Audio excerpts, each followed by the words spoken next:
Supriya viewers আসসালামু আলাইকুম।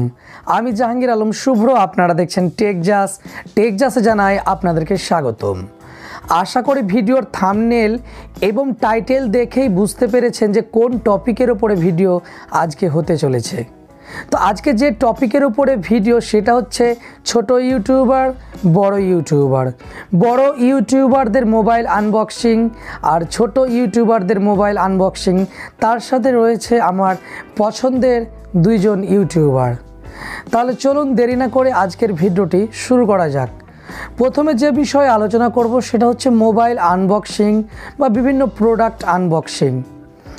যে সমস্ত বড় বড় ইউটিউবাররা মোবাইলগুলো আনবক্সিং করে, এই মোবাইলগুলো কোথা থেকে তারা পায় এবং এই মোবাইল আনবক্সিং করার আগে তাদের সাথে কী রকম ডিল হয়ে থাকে প্রোডাক্টের যিনি মালিক।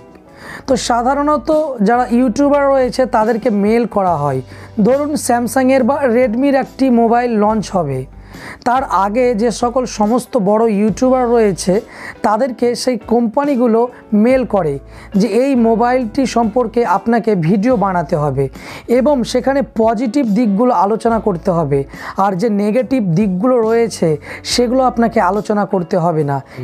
তো এইভাবে তাদের সাথে মেল করে থাকে, মেলে তাদের চ্যাট হয়ে থাকে। তখন যে ইউটিউবাররা এগ্রি হয় এ বিষয়ে, তারা সেই মোবাইলটিকে নিয়ে তারা আনবক্সিং শুরু করে দেয়। এবার মোবাইল আনবক্সিং করার সময় মোবাইলের যে পজিটিভ দিকগুলো রয়েছে সেগুলোই শুধু তারা কিন্তু আলোচনা করে, কিন্তু নেগেটিভ দিকগুলো তারা মোটেও তুলে ধরে না। নেগেটিভ দিকগুলো তারা কেন তুলে ধরে না, তার অনেকগুলো কারণ রয়েছে। কেননা তাদের মধ্যে একটা ভয় থাকে, আমি যদি এই কোম্পানির নেগেটিভ দিকগুলো তুলে ধরি তাহলে হয়তো পরবর্তীতে আমাকে স্পন্সরশিপ দেওয়া হবে না, সেখান থেকে হয়তো সেই ইউটিউবারের আর্নিংটা অনেকটাই কমে যায়। হয়তো অ্যাডসেন্স থেকে কি বিভিন্ন ইউটিউবাররা যত টাকা ইনকাম করে স্পন্সর থেকে তার চাইতে 5 থেকে 10 গুণ বেশি টাকা ইনকাম করে।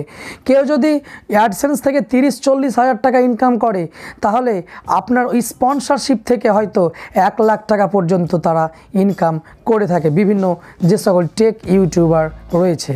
সাধারণত যারা টেক ইউটিউবার তারা কিন্তু বেশি স্পন্সরশিপটা বেশি পায় না, কিন্তু যে সকল সৎ ইউটিউবার রয়েছে তাদেরকে যদি এই রকম মেল করা হয় যে আমি এই মোবাইলটি লঞ্চ করব, তো আপনাকে এর পজিটিভ দিকগুলো আলোচনা করতে হবে আর নেগেটিভ দিকগুলো আলোচনা করতে হবে না, তো সে ইউটিউবার সঙ্গে সঙ্গে বলেই দেয় যে না আমি পারবো না, মোবাইলে স্পেসিফিকেশন রয়েছে সেটাই কিন্তু আমি আলোচনা করব, পজিটিভ দিকটাও আলোচনা করব, মোবাইলের নেগেটিভ দিকটাও আলোচনা করব।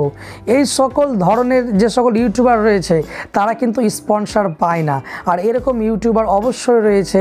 ভিডিওর শেষে আমি অবশ্যই সেটা তুলে ধরবো যে এরকম একজন ইউটিউবার রয়েছে যে পজিটিভ নেগেটিভ সমস্ত বিষয় নিয়ে কিন্তু আলোচনা করে, যার কারণে তাকে কোম্পানির তরফ থেকে স্পন্সরশিপ দেওয়া হয় না। এরপরে আসি ছোট ইউটিউবাররা মোবাইল আনবক্সিং কিভাবে করে। এরা কি কোনো কোম্পানির তরফ থেকে কোনো স্পন্সরশিপ পায়, না এই মোবাইলগুলো এরা নিজেরাই কিনে তারপর হয়তো আনবক্সিং করে? অবশ্যই যারা ছোট ইউটিউবার রয়েছে, ছোট ইউটিউবার বলে মনের মধ্যে কষ্ট নেবেন না, আসলে সাবস্ক্রাইবারের দিক দিয়ে যাদের সংখ্যা কম তাদেরকে আমরা ছোট ইউটিউবার বলে থাকি, যেমন আমি একটা। তো ছোট ইউটিউবাররা কি করে, এরা মোবাইল প্রোডাক্ট এগুলো অনলাইনে কিন্তু পারচেজ করে নিজের টাকায় এবং সেই মোবাইলের পজিটিভ নেগেটিভ সবগুলো বিষয় কিন্তু সে আলোচনা করে। কেননা তার মনের মধ্যে ভয় থাকে না যে আমি যদি এই মোবাইলটার পজিটিভ দিকগুলোই শুধু আলোচনা করি, নেগেটিভ দিকগুলো যদি আমি আলোচনা না করি তাহলে হয়তো আমি আর স্পন্সরশিপ পাবো না। কেননা সেই মোবাইলটি তার নিজের পয়সায় কেনা, আর সেই স্পন্সরশিপের কথা কিন্তু মোটেও ভাবে না। সাধারণত যারা নিউ ইউটিউবার হয় তারা স্পন্সরশিপের কথা মোটেও ভাবে না, তারা কিন্তু তাদের মতো কাজ চলে যায় তাদের গতিতে। এবং কোনো মোবাইলের নেগেটিভ পজিটিভ সমস্ত বিষয় কিন্তু তুলে ধরা হয়, ছোট ইউটিউবাররা তুলে ধরে, কিন্তু বড় ইউটিউবাররা এই কাজটা কিন্তু করতে পারে না, এটা কিন্তু তুলে ধরতে পারে না। তার মানে এই নয় যে আমি বলবো যে ছোট ইউটিউবার রয়েছে তাদের ভিডিও দেখবেন আর যারা বড় ইউটিউবার রয়েছে তাদের ভিডিও দেখবেন না। অবশ্যই দেখবেন বড় যারা ইউটিউবার রয়েছে তাদেরও ভিডিও দেখবেন, কেননা সেখানে মোবাইলটির বিভিন্ন রকমের যে পজিটিভ দিকগুলো রয়েছে সেই পজিটিভ দিকগুলো তারা খুব সুন্দরভাবে কিন্তু আমাদেরকে এক্সপ্লেন করে বোঝানোর চেষ্টা করে। কিন্তু ছোট ইউটিউবার যারা রয়েছে তারা নেগেটিভ পজিটিভ দুটোই কিন্তু এক্সপ্লেন করার চেষ্টা করে, কিন্তু যারা বড় ইউটিউবার রয়েছে তারা খুব বেশি ভালো করে কিন্তু মোবাইলের পজিটিভ দিকটা বুঝিয়ে দিতে পারে। সো মোবাইল কেনার আগে আপনাকে ছোট ইউটিউবার আর বড় ইউটিউবার তাদেরই ভিডিও কিন্তু আপনাকে দেখতে হবে। আমরা সাধারণত ইউটিউবে যদি সার্চ করি যে Redmi note 9 pro unboxing video, তো লিস্টের মধ্যে চলে আসে সমস্ত বড় ইউটিউবারের ভিডিও। তাদের ভিডিও সবসময় ট্রেন্ডিংয়ে চলে, কিন্তু যারা ছোট ইউটিউবার তাদের ভিডিও কিন্তু ট্রেন্ডিংয়ে চলে না। সো তাদের ভিডিওগুলো একটু দেখার চেষ্টা করবেন, তারপরে কম্পেয়ার করার চেষ্টা করবেন। আবার এই যে ছোট ইউটিউবার, আজকে যারা বড় বড় ইউটিউবার হয়ে গিয়েছে তারাও কিন্তু একসময় ছোট ইউটিউবার ছিল। তাই ছোট ইউটিউবারগুলো যখন আস্তে আস্তে বড় ইউটিউবার হয়ে যাচ্ছে, তারা কিন্তু টাকার অর্থের জন্য কোম্পানির লালসার কাছে তারা কিন্তু তুচ্ছ হয়ে যাচ্ছে, তারা কিন্তু বিক্রি হয়ে যাচ্ছে এবং তাদের সততাটাকে তারা টিকিয়ে রাখতে পারছে না। সবার ক্ষেত্রে আমি এটা বলবো না, কিছু কিছু ইউটিউবার রয়েছে যারা প্রথমের দিকেও যেমন শেষের দিকেও তেমন, এইভাবে কিন্তু তারা চলছে। কোম্পানির যে লালসা রয়েছে, কোম্পানির লালসার মধ্যে তারা কিন্তু বিভোর হয়ে ডুবে পড়ছে না। তো আমার পছন্দের কিছু ইউটিউবার রয়েছে, সেই সম্পর্কে আমি আলোচনা করব। বাংলা ইউটিউবারের মধ্যে, অর্থাৎ যে বাংলা ভাষায় ভিডিও বানায় তাকে আমরা বেঙ্গলি ইউটিউবার বলে থাকি। তো বাংলা ইউটিউবার যিনি রয়েছে তিনি হচ্ছে TecHJas অভ্র। অদ্ভুত সত্যি, মানুষটি খুব সুন্দরভাবে কিন্তু ভিডিও মেকিং করে, তার আইডিয়াগুলো তার শটগুলো সবার চাইতে একটু আলাদা। অর্থাৎ বাংলা জগতের সেরা টেক ইউটিউবার বলা যেতে পারে আমাদের অভ্রদাকে, অর্থাৎ যার চ্যানেলের নাম হচ্ছে TecHJas। আমার চ্যানেলে যখন 50,000 সাবস্ক্রাইবার TecHJas ইউটিউব চ্যানেলের, তখন সাবস্ক্রাইবার হয়তো 5 থেকে 7,000। প্রথম থেকে কিন্তু সেই চ্যানেলটিকে আমি সাবস্ক্রাইব করে রেখেছিলাম, কেননা এই চ্যানেলের ভিডিওগুলো সত্যি সবার চাইতে একটু আলাদা। এখান থেকে কিছু আমরা কিন্তু শিখতে পারি।